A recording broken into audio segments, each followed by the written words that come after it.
Okay, guys, how we doing? Good afternoon. I hope all is well. Just drop me a message. Let me know you can hear me okay. Everything's working well. Good stuff. Good stuff. Fantastic. Brilliant. Okay, cool. What are we trading today, guys? Just drop me a message. What are we trading? What are we seeing? What's of interest? We're going to be scanning some live charts very, very shortly. There's a few markets of interest out there, which we'll be covering. As always, we're going to start with our majors. We're going to start nice and high with the dollar. And obviously, we're going to work our way down through the cross currencies into the indices and what else is out there. First of all, who's been trading Bitcoin? Who fancies Bitcoin? Anyone managed to fill their boots up? Okay, good. Bitcoin is a very, I would say, fundamentally driven asset to trade. Um, there is no prime system or strategy. There's definitely no expert strategy to get yourself in and out of Bitcoin. It's following momentum. And that is exactly it. So for those of you that trade the core setup, the core strategy, you can treat Bitcoin in a very, very similar manner. If we get our prime bounces from the 20 moving average, then you can take it in line with trend, in line with overall direction. If the market starts to pick up its paces, those of you with a little bit more experience than others will understand how the Japanese yen shifts in price. When, let's say, the equity market starts to drop, Japan picks up strength, we see Japanese yen, JPY strength.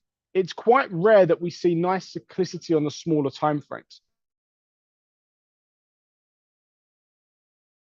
You very rarely get the opportunity to enter on a pullback because the weight of that market hits so hard. We see something very, very similar.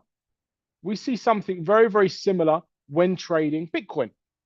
And you'll see in markets and areas like this, it doesn't pull back. So if we know we've got 1 hour time frame momentum, 1 hour time frame direction, we use the same core principles and we drop down to either the 5 or the 15-minute time frame to get in and to get out of our move. Okay, so same rules apply. What you want to look for is your 20 and your 50 crossover. That gives us a bit of a weighted sentiment and the market's heading in the favored direction. And then we're going to look for cycles. As we know, phase one back with the trend. It's our job to find these key turning points. End of phase one, start of phase two. End of phase one, start of phase two.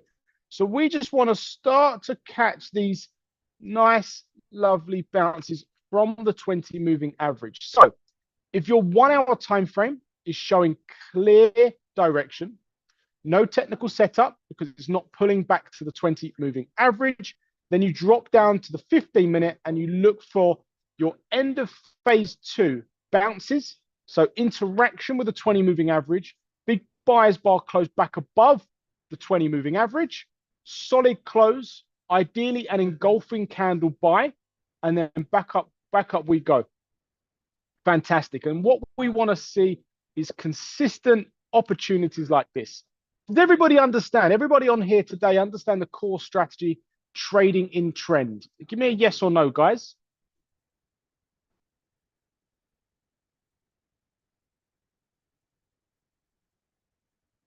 Okay, good stuff. Fantastic. Just drop us a message. We'll send you some rules for the core strategy. It's simple trend-based price action rules. And you'll see you'll be sport for choice.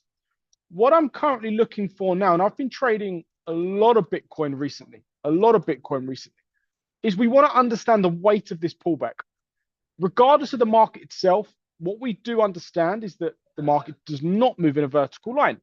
It breathes, it cycles, and we see a consistent flow with buyers and sellers coming and stepping into the market. So anything like we can see in here between 51 and 52,500 was your phase two, quite consolidated, which shows the buyers were super strong.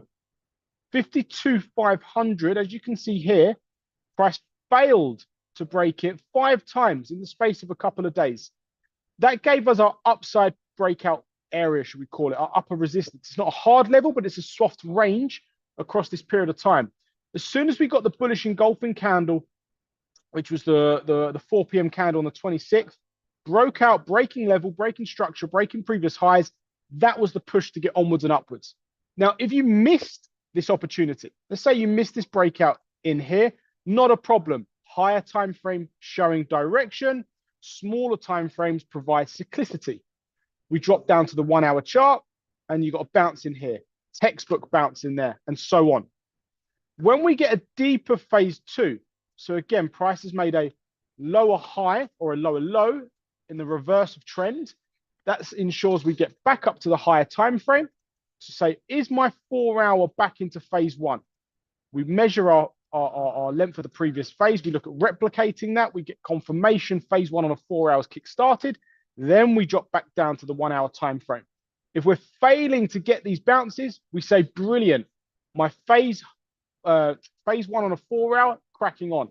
Phase one of a 1 hour, cracking on. A higher time frame direction, no pullback, no cyclicity to get in our trades. We drop down to a 15-minute time frame, and there's your frequent bounces. Does that make sense, guys? And this isn't just for Bitcoin. It's for any momentum-driven asset. So don't exclude it. Remember, we're not purchasing Bitcoin or storing it. We're CFD trading it, yeah? We're never owning a coin. We're speculating against the movement of price. Now, a very, very similar style, should we say, has been, or could have been for some of you, adopted on gold this week. Now, gold, I didn't expect it to break 2090. So this, for me, is just a bonus, should we call it, just an extension. The way the price was cycling, and for those of you that work with me know that on, especially on majors, on a 1 hour time frame, I work in blocks of 50. So you might look at, as an example, I'll show you pound at the minute. You can see that 126, 126.50, 127. And that allows me to build my parameters. I know my upside potential, my downside potential, and areas that perhaps are unrealistic for price to get up and above. So that's where we want to position ourselves. If we know we've built our house, we know our parameters to play in, we're going to know when and where we can trade safe, shall we say. So very, very similar with gold, although I work in increments of 10 or blocks of 100 points, depending on how you want to price it. So as you can see here, 2020, 2030, 2040, 2050, 2060, and so on. And that allowed me just to measure the scope of the bounce. So the 2030 into 2040 was a 100-point move in 1 day. I think that was the 29th of February. There's your phase two. There's your buyer's bar closing back above the 20 moving average, but also using 2040 as a level of support, previously rejected as a level of resistance. Do you see that, guys? Price cracked on, and we had the same again, a bounce from 2050, breaking 2060, driving into 2090. This move here, this is what we need to do here, is measure this phase. So we go from the low to the high, and we can see that price moved over 43 points, depending on how you're pricing gold. What we do is we measure this phase and we look for the exact same to follow and to continue. We were just shy, but do you see that, guys? If I show you the exact same measurement, it's very, very similar, which shows the strength of the move continued. The strength of the buyers was still in play. This phase two, it's moving here. Again, it wasn't your big, solid continuation candle showing sellers are crashing back in. It was a very weak, petty, boring, sideways phase two. It wasn't pretty at all in terms of sellers being in control. What it did show us was that buyers were still around. Buyers were still present. So the fact that we had a very petty pullback, minimal action in play, buyers are still present, lots of green bars if you want to be a visual trader coming into play, that showed us that a breakout was getting ready to happen. So anything higher than the previous high would have confirmed the next continuation. Now, 2090, again, round number resistance was just a couple of points higher than the previous high. We got a break of that, boom, up we go. And that was the continuation. If you measure your phases correctly, you'll get a rough idea if momentum's going to continue at the same strength or not. So that gave us a bit of a heads up as to where price can get to, which actually broke your 2120, which is in here, which is where it kind of lined up to, should we say. Very petty phase two, didn't get the strong breakout. So for me, gold is slowing down, which is ideal. So just to knock you back up to a daily time frame, of course, we've got this 2140 level in play up here, which was just a spike back at the back end of last year. We've recovered quite well. Lots of chop, lots of mess. And then as you can see from pretty much Valentine's Day, funny enough, 14th of February, we've really cracked on and we're moving significantly well. So that's where we're positioned. Now, because I think from a 1 hour time frame, we've started to slow down.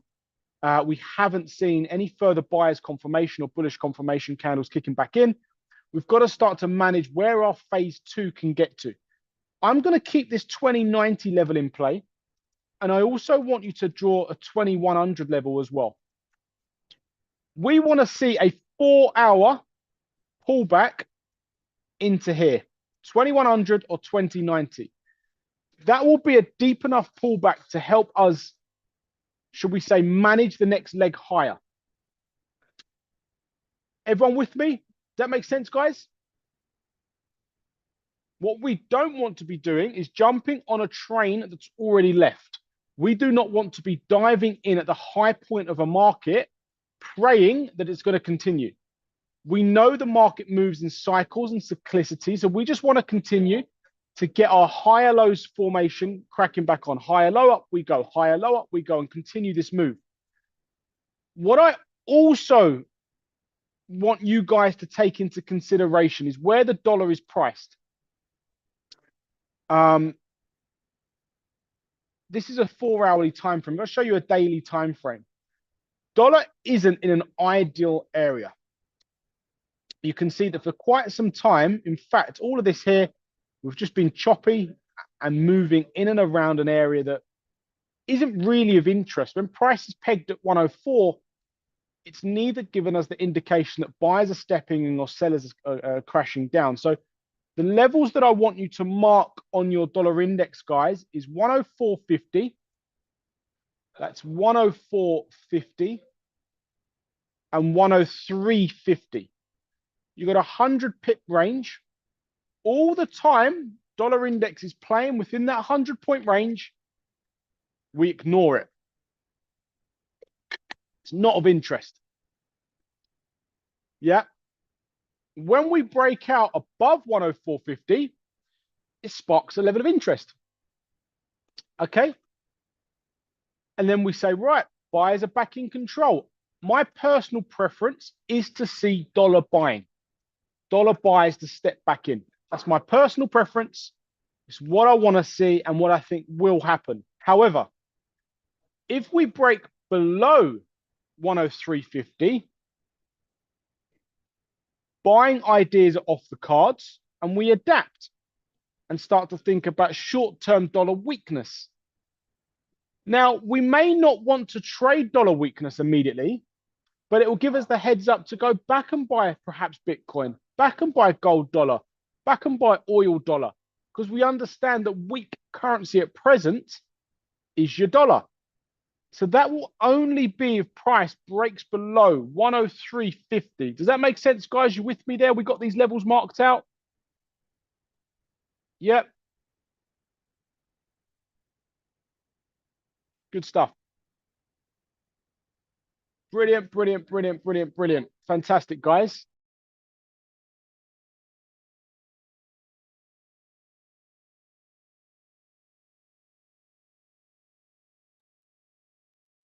Fantastic, guys. Let's keep the ball rolling. So when we drop down to our 1 hour time frame, we're not interested below 104.50. We're not interested below 103.50. All the time we're pissing around that 104 mark, not of interest.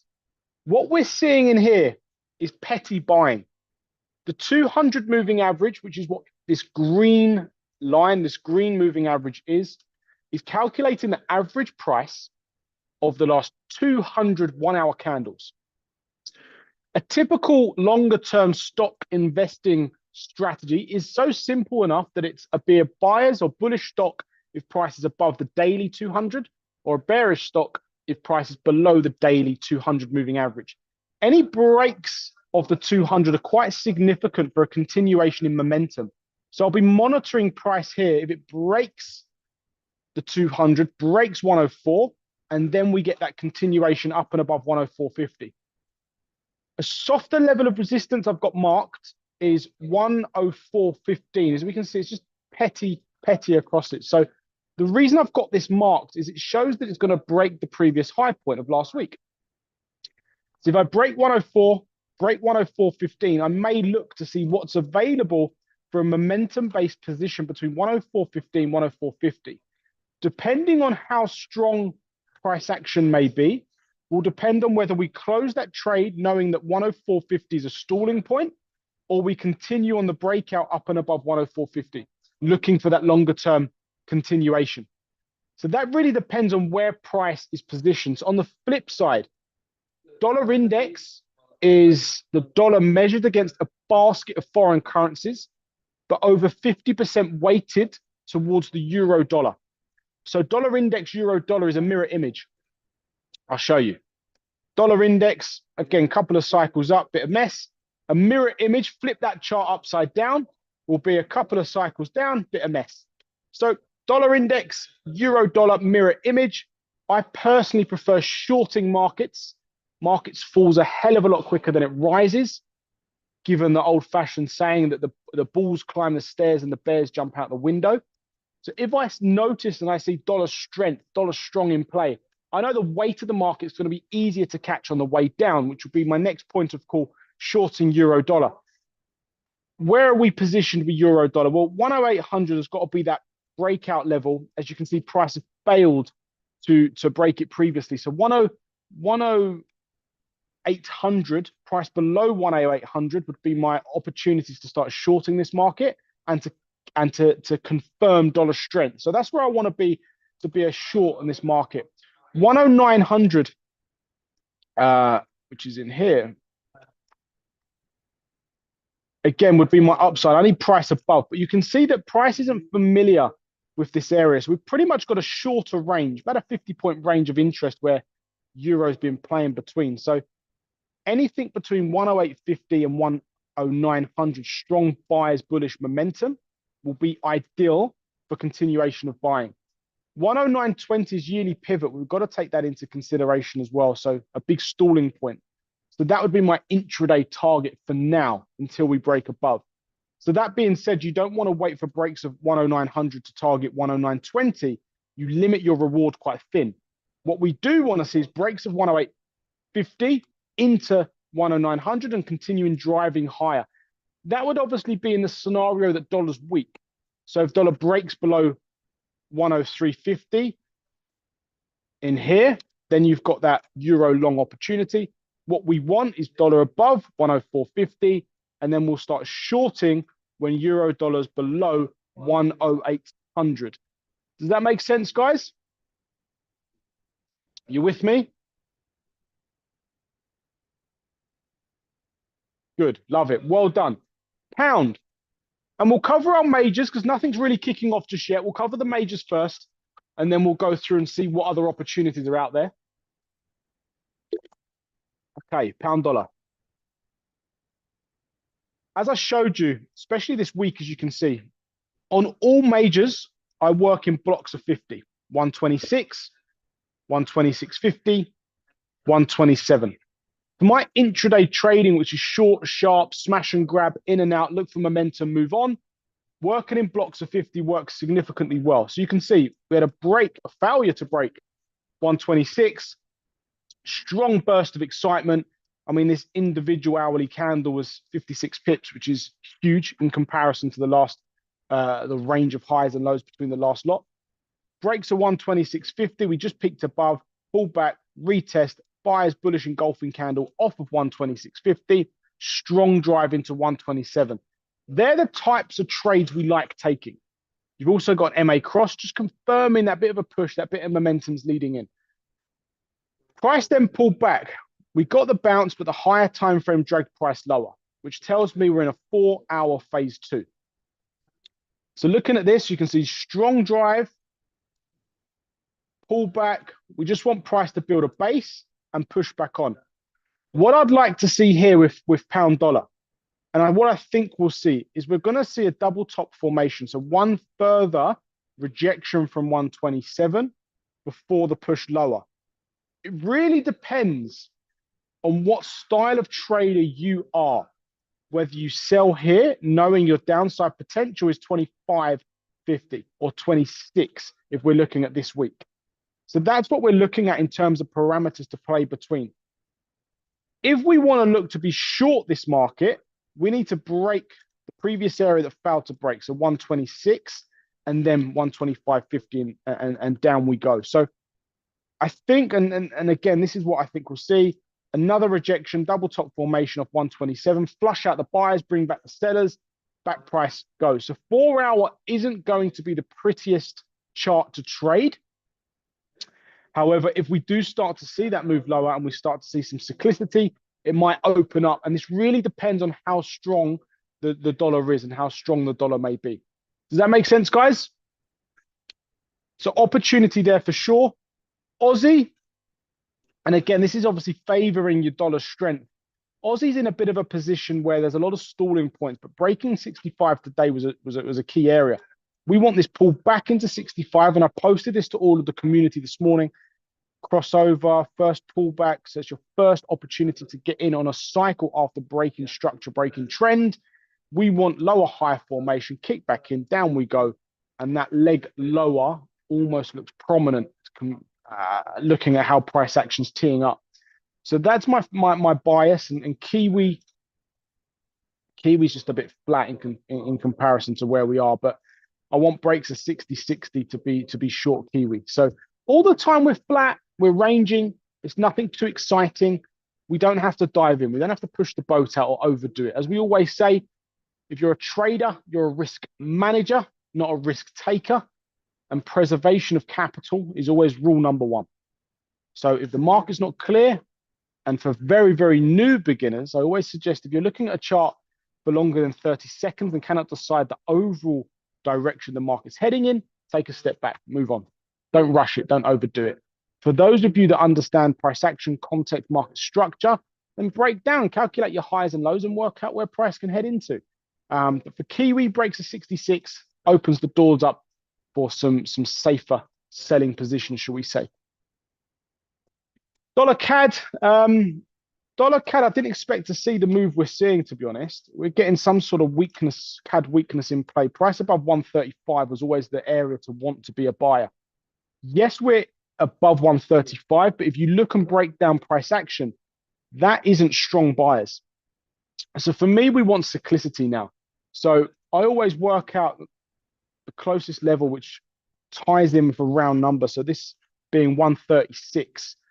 Anything below 136 is not of interest to me to be a dollar CAD buyer, dollar strength CAD weakness. What we want is cyclicity. Let price break the level, break the previous high, show us that there's some momentum to the upside, create a new higher high. We then want to see a pullback. Now, the move doesn't have to be as aggressive as I drew. It can be a breaker structure, pull back, create a form of higher low, price in a bullish area, bubble moving average, price cracking on, and then you open up the doors above support for that continuation that we want. Looking at the daily time frame, you've got a lot of upside potential. We just need to break 136, which, as you can see, has struggled for quite some time, regardless of what area, whether it's been support or resistance. So 136 now, guys, is the key area we want to see for a phase one, phase two, up we go. This will also be more than 2 cycles, so more than enough confirmation to be a buyer in trend. Anyone trading dollar CAD? There's been a little bit of movement out there, nothing too textbook, shall we say. Dollar Swiss, guys. Dollar Swiss again, look, as you can see, 88.50, key area price needs to get above. We've started cycling. We've started to show where we want to be. We're just not breaking current high in here. So again, let buyers show us the way. Let's not outsmart the market. Let's not overdo it. momentum kick in and crack on with price action. So we want nice, big, bullish buyers candles, breaking previous highs, well above the 200 moving average, which again is a longer term average used for overall bias of direction. When price is below, it's typically a confirmation the market's not strong. If price is below, it's typically a confirmation that the buyers are strong. This was an old school stock investing strategy. If you're trading a weekly time frame, daily time frame, long term, yes, fantastic. If we're intraday trading, then it's good to understand where price is positioned, and obviously look for price to continue onwards and upwards.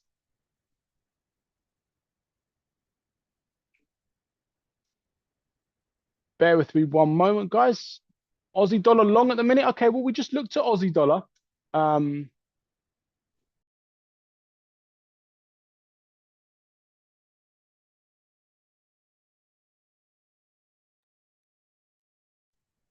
We just covered Aussie dollar. Let's have a look. The comments. What do you see to be long Aussie dollar? For me, it's weighting to the downside, and if dollar's picking up some strength, then it's not going to support a long Aussie dollar. Cool. Let's just flick on to dollar yen. Then that's all of our majors and gold and Bitcoin done. Okay, dollar yen. Don't close the trade early, mate. If you've got a reason for taking that trade, then back your reason, back your analysis, which is key. If you've got a reason, a purpose, a strategy, and your strategy is tried and tested and works, and your strategy's got a significant amount of data that you've back tested to show consistent results time and time again, and your entry matches that, stick to the plan, buddy. Roll with it. But however, if you haven't and you've dived in, and protect yourself. Remember, reserve your capital. Rule number one. Okay, dollar yen, 150.50 is where we need to be. You can see that price has been pegged in and around that price for quite some time. I've also got 150 and 151, again, working in our blocks of 50. A lot of analysts are calling 152 as the turning point for one last leg higher, which of course, if we see dollar strength and the yen isn't quite there yet, we may get that leg higher. Me personally, I want to be a buyer of the yen, which means I want a weak dollar, strong yen price to move lower. If dollar yen isn't giving me what I want to see, but I want to be a yen buyer, buying yen strength, that's when I'll move to my cross currencies. So if you look at something like Aussie yen, we know Aussie's been weak, right? And you can see that Aussie peaked out just below 99.20 or 99, in fact. Again, nice big round number. We struggled to get above. As you can see in here, we started to move down. This looks like a bit of a 4-hour cycle in here too. So with pound Aussie, that's the leg we want, and we want price to continue lower. There's your cross, there's your cycle, there's your lower high entry. What we need, I want you to mark this out, guys. I want you to mark out the low of Aussie yen on a 4-hour. We need price below. We're not trading when there's still indecision across the market. So looking from a 1-hour perspective, what we want to happen is perhaps a pullback and a break of that low.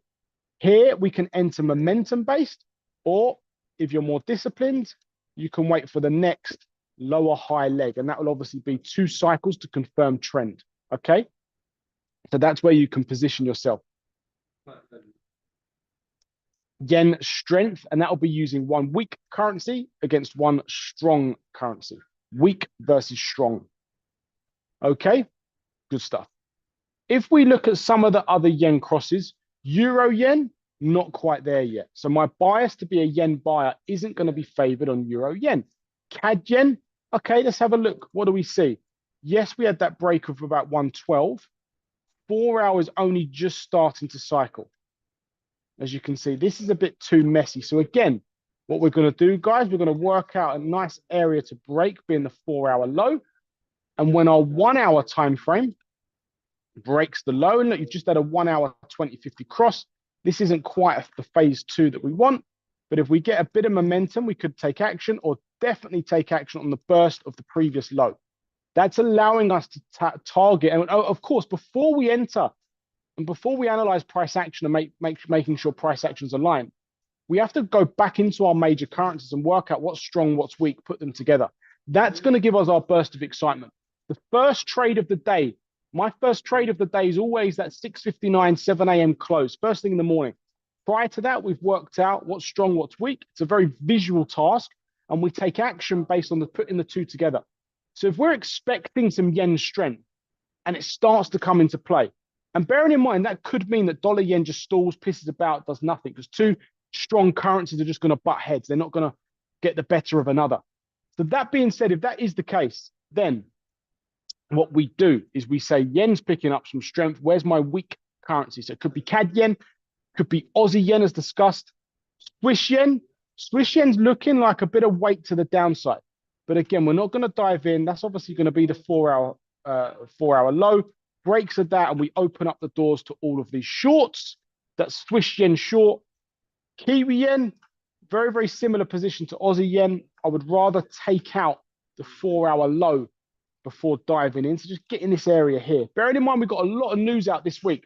There's a lot of announcements that can shift the market, which, to be honest, the shift is well overdue anyway. So we'll take that into consideration. And you've got your Singapore yen, which will be pretty similar. Singapore yen moves very, very similar to dollar yen. The way it's priced as well, that you don't see huge swings within a market.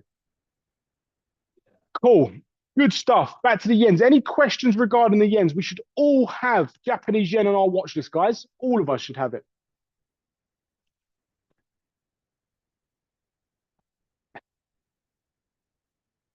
Good stuff. Good, good, good. So you can make it revolve around huge. Perfect. All right. Good stuff, guys. Keep going. Let's keep rolling. All right. Euro pound, nothing. 85.50 is the area we want price to be below should we want to be a seller. You can see that for all this time, we've gone sideways. We're flat. We're boring. Stay away. Not of interest. Euro Aussie. Well, we know that, again, price above 164.50, guys. In there, provided beautiful support, messy cycle. There's the burst of excitement we want. It's quite obvious just below 160. I think it's about 69-ish.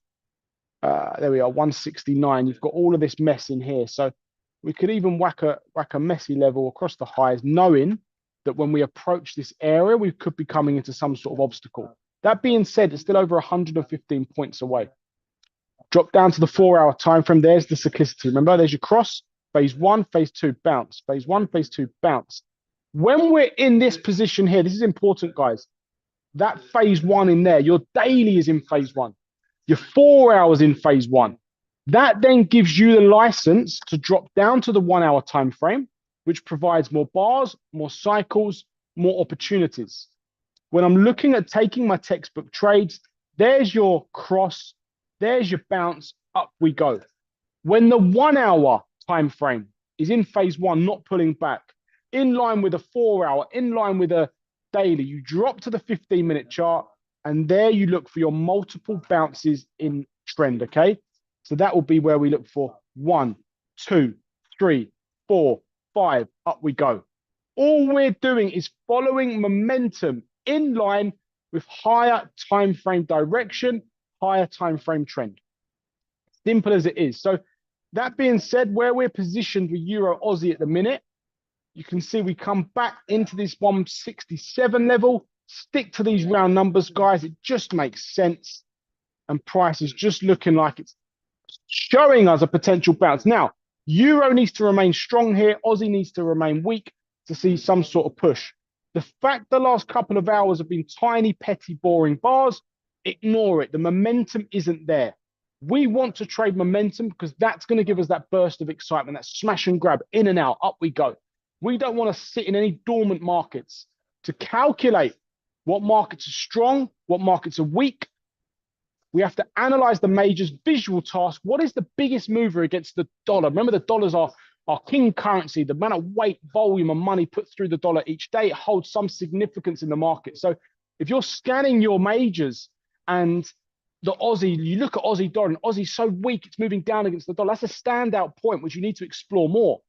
There's obviously more to it, but it starts in a visual process. What is the biggest moving market against the dollar? Because the dollar's so powerful, dollar's so strong. That's your starting point. Then you work into the analysis around it. And then you bring in your cross pairs and so on. So Euro Yen we covered. Euro Kiwi isn't looking as pretty. Euro CAD. When we want to be buyers of the market, I want to see that type of buying, that type of buying, that type of buying.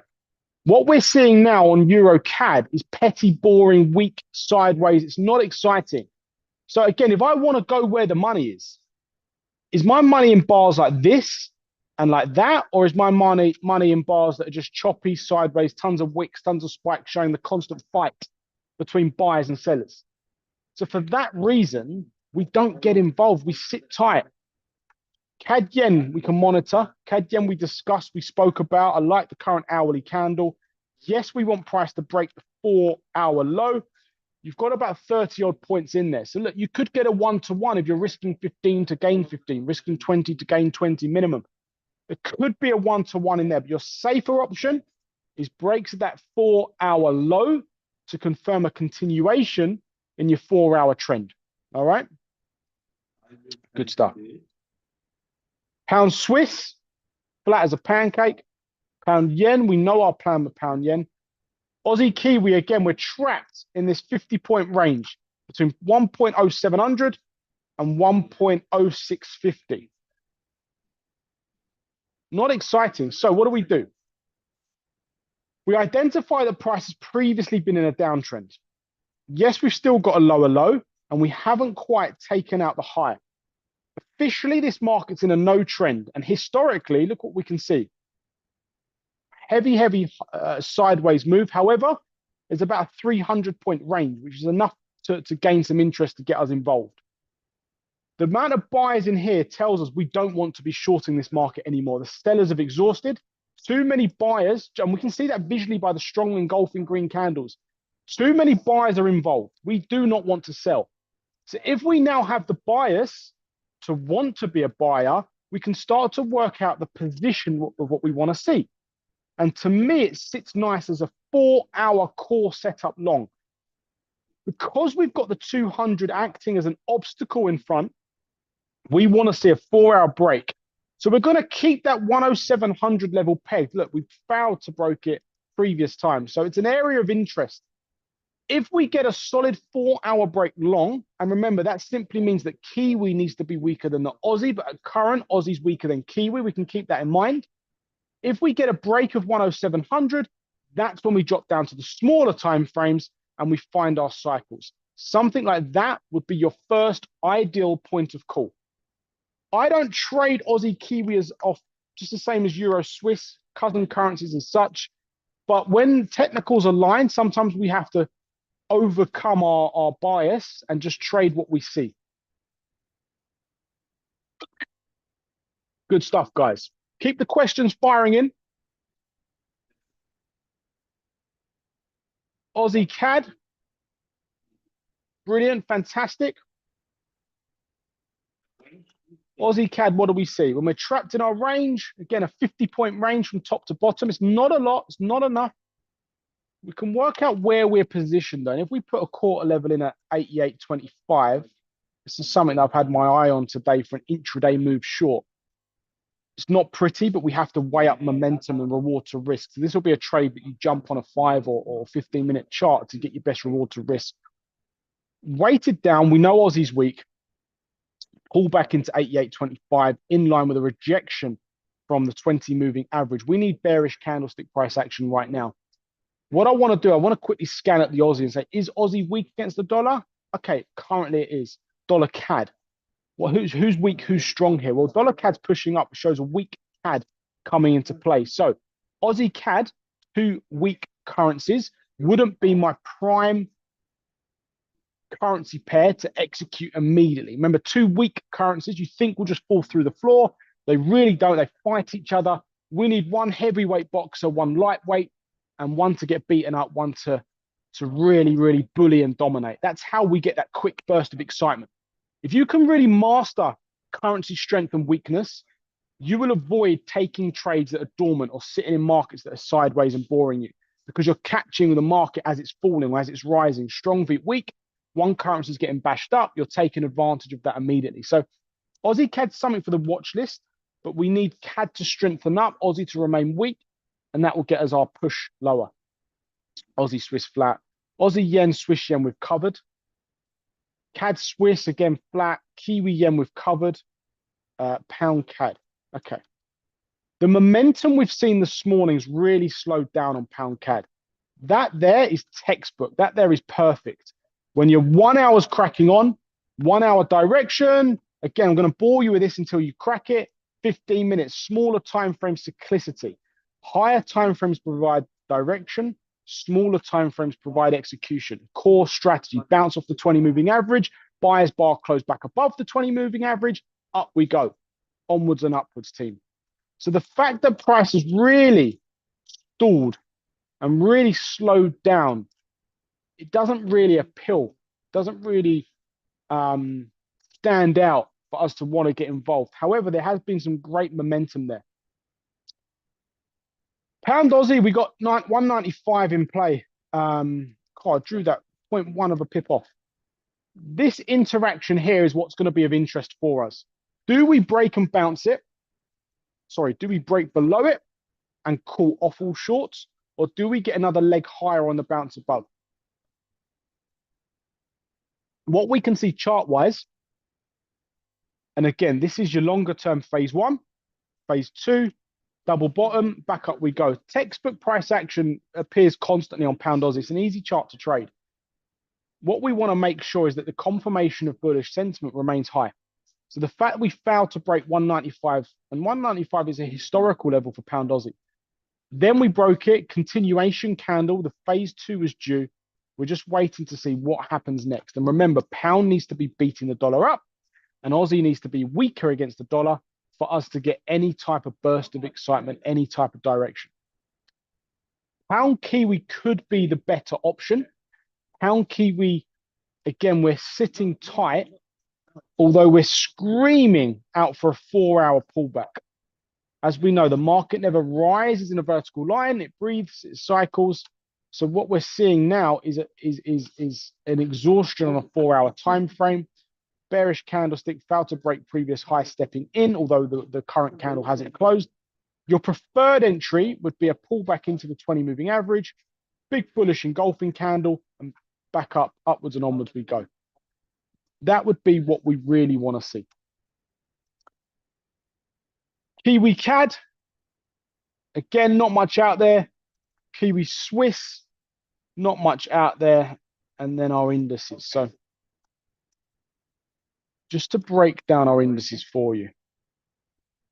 FTSE's playing in this range. Again, it's about 7,600 or just above 76 and then 77. So again, you've got a 100-point range that price is playing in.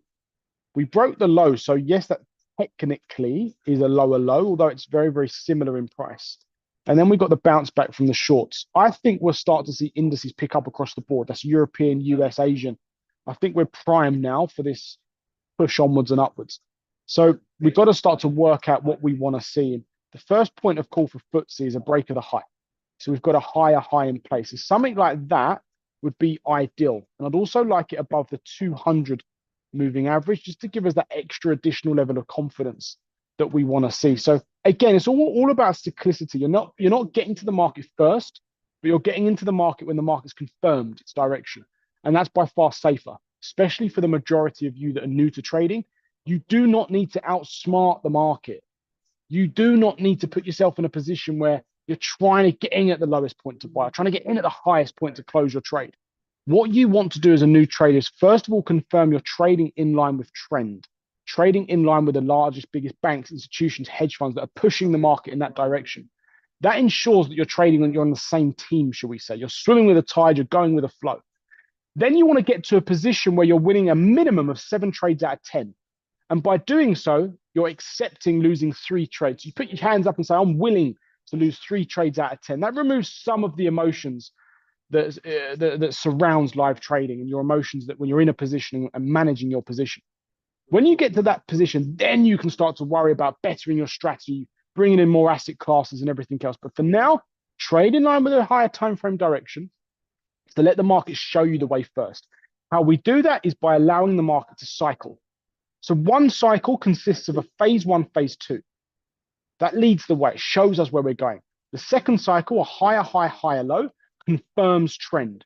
I have no problem when you trade in the first cycle if you've managed your positions correctly and you understand the context of where price is positioned within the chart. The second cycle is your more confirmed entry. Your phase two, so the move against trend, needs to be a minimum of 3 bars. That allows us to sit patiently and wait for a deep enough pullback to fall into a price that attracts more buyers to bring price higher. That is what we want to see. And again, on our courses, our masterclass, our fast track programs, our advanced programs, we cover and we elaborate this in so much detail. It's the principles of trading. There's never a fancy strategy that's going to do it for you. It's understanding chart patterns, chart context, market structure. Price action is the only leading factor in what we do. Everything else is lagging behind price action. So spend your time studying your candlestick, studying market structure, cycle repetition, working into phases, understanding you're measuring your phase, looking for a continuation in strength. When you get that and you can train your eye to spot currency strength and weakness, believe me, you've won the battle. It will become easy for you from then. Your DAX, 17,700 key level. We had a beautiful 4-hour engulfing candle lead the way. I want to see that continue. Again, as I said, I'm not worried about getting first to the party and getting the best entry. I want to get a confirmed entry. This here, which we had to take into consideration, was the largest phase two in all of the move up, apart from when it started. So that shows us that buyers are running out of steam, more sellers are coming back in. The fact that we're at the highest point the chart's been in recent times, then it tells you that, of course, sellers are going to be attracted to this market. So I do fancy another leg higher. And the indecision candle, bullish engulfing candle led the way for us. So perfect. Let's see how price progresses. Oil, I'm happy to be short oil, but only when dollar picks up some strength. So price below 78.50 is the first mark, and then 77.550, 77.500 would be the next mark that we need to get below. This here to me is still phase two. Although, yes, we've broke out the low, but you can see this hour hasn't closed. And throughout this phase two, buyers were stepping in throughout. So more confirmations required. Save your money. Preservation of capital, rule number 1. If there's signs of indecision, which again could mean that we get pulled back higher on the 4-hour before going again, just hold fire and stay out. In regards to your American equities, again, I fancy it, guys. I think we've got another leg higher for multiple reasons. I would like to see a deeper pullback to get a better entry. I feel like even some of you that are new to trading will see that there's your bullish momentum. There's your buyers in control. Up here, you're flat. The size of the bars are significantly smaller. Momentum's running out of steam. So that being said, let's not dive in just yet. However, if we get a deeper 4-hour pullback, 38,500 back up again, something like we saw in here, nice higher low and drive, that would become of interest. Okay. All good, guys. Any questions? That gives you a bit of scope as to what to wait for. In regards to some, bear with me one moment. In regards to what's out this week, news-wise, guys, we've got a busy week and we've been waiting for this. As you can see here. So tomorrow, we got Aussie news first thing in the morning, 12:30 a.m. So if you're asleep at that time and you've got any Aussie positions that are open, manage your positions. Manage your positions. So that's bringing your stop loss to break even. We all know how hard it is to make money trading. So if there's profit on the table and you're falling into an area or a time of indecision, bank it, lock it in. Profit's not profit until it's in your pocket, team, to get it off. If you're in a negative, but you're risk managed, so you've allowed yourself to lose 1% risk on your trade and price is running against you, roll the dice, leave it open. You're protected and you're willing to lose 1%, which is your 3 losing trades out of 10 you put your hands up to. Roll the dice and see what it can do for you. However, that's not a strategy to use every time, but if you are in a negative and high impact news is coming out, you can't avoid it.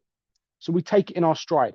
For the rest of the week, you've got CAD bank statement, probably going to remain the same. You've got refinancing rate with euro. You've got ECB press conference. You've got Chairman Powell, Fed Powell testifying at 3 p.m. Thursday's going to be a busy day. Wednesday, again, the annual budget release. Pound's going to be volatile regardless. And you got your JOLTS and Bank of Canada press conference. Busy couple of days. Friday, you got NFP, non-farm payroll. First Friday of every month, bar if it's the first of the month, funny enough. It's when the US bring out employment rates, excluding farmers. It's a very big move. I would say typically it's the biggest move in news release that's scheduled that can affect and impact the market. If you're new to trading, protect yourself, stay away. Have these words in your head. Preservation of capital is rule number one. Stick to that team. There's too many people that pretend they can trade non-farm payroll. Non-farm payroll is way too unpredictable to trade. And it never cracks on in one direction. It goes bang, bang, bang, bang, bang, bang, bang, and then takes on. So again, until you're consistent, until you've mastered trading in and around high impact news announcements, until you've got a track record of making money for years in a simple, logical format, logical way, then experiment with a bit of money on the side, your own account. Never start trading the news with your primary pot of money. So stay away. Have Friday afternoons off. My personal routine, I very rarely trade Monday mornings, Friday afternoons. Tuesday, Wednesday, Thursday, Friday morning are my typical days. That 7 a.m. slot, 6:59, 7 a.m. is where I'm pulling the trigger in a simple, basic, logical manner with some key rules around identifying currency strength and weakness. Get in, get out, move on. Tomorrow's a new day. We're not trying to predict the world. We're not trying to predict what's going to happen tomorrow, next week, next year. We're finding our strong, weak currencies. We're getting in, we're getting out. We're moving on and getting on with our day. That's been my style for the last 6-7 years. And the guys that I worked with and learned from back in 2009, I mean, these guys are aging 70 now. They're not your wizards on your computers developing these crazy bots. They barely use a computer, barely use an iPhone. They trade in a simple, basic, easy way that's enjoyable. If you do not enjoy your trading, you do not enjoy your strategy, believe me, you will not make money because you'll be constantly trying to overcomplicate and change things. The dream that you guys probably have of being this amazing trader on a beach somewhere is not being pissed off or stressed out by your strategy. It's not on a beach pulling your hair out. Yes, you've got a bit of sun and some nice women around. It's not sitting there going, oh my God, the market's volatile. What am I doing? I've over-risked. I've overdone this. Screaming. It's relaxed. Putting your trades on, relaxing. Slow and steady wins the race. Be disciplined. Have tons of data to back up your strategy works. So you actually know why you're wasting your time on your strategies and on your methods, shall we say it, or your systems. You can say, well, I'm wasting time and hours researching, analyzing, forward testing on this system because I have data for the last 5 years to prove this strategy works. That's going to give you the confidence to stay engaged, to stay motivated, to continue trading in a consistent manner. If you do not have results, back-tested results, and you're just gambling on perhaps James telling me it's a good strategy, you're not going to crack this. You need to put the work in across multiple currency pairs, multiple timeframes, multiple assets, and come back and say, James, there you go. For the last 3 years on euro, dollar yen, pound dollars, and gold, my strategy has an 82% success rate. And we'll say, amazing, let's forward test it, let's get it working, let's simplify it and move on. That is the key, guys. Okay, couple of questions. 10% a month is huge. Huge. 100 quid, 50 quid a month isn't going to change your life, especially if you're trading for 6 hours a day. You see what I mean? So there's the difference. And that's when it becomes frustrating for new traders because you're trading with a small amount of money, hoping to make millions. And over a period of time, it gets frustrating. You naturally over risk and then you break the rules. And that's what happens. That's the cycle. That's why there's this 90-90-90 rule. 90% of traders lose 90% of their capital in 90 days. And it's down to being underfunded. It really, really is. Because being underfunded isn't going to engage you, is it? If you're trading with 500 quid and you're making 3s and 4s and 5 quid, you're going to get to a point where you go, this is rubbish. I'm bored now. When am I going to start making money? And then you over risk. And then you might start making money. but then it's sod's law, you blow the lot. And I've seen it time and time and time again. So that's why you have to forget the monetary value, work in percentage, build a resume, build a track record, and then approach investors. James, would you invest in me? I've got a 12 months track record of making minimum 5% a month. Of course I will. Is it safe to say that momentum is established around 6:30 in the morning on major FX pairs? Exactly that, Costa. Can you look at Bitcoin? Kung Dang. I spent 30 minutes at the start of this going over Bitcoin, mate. You little gambler.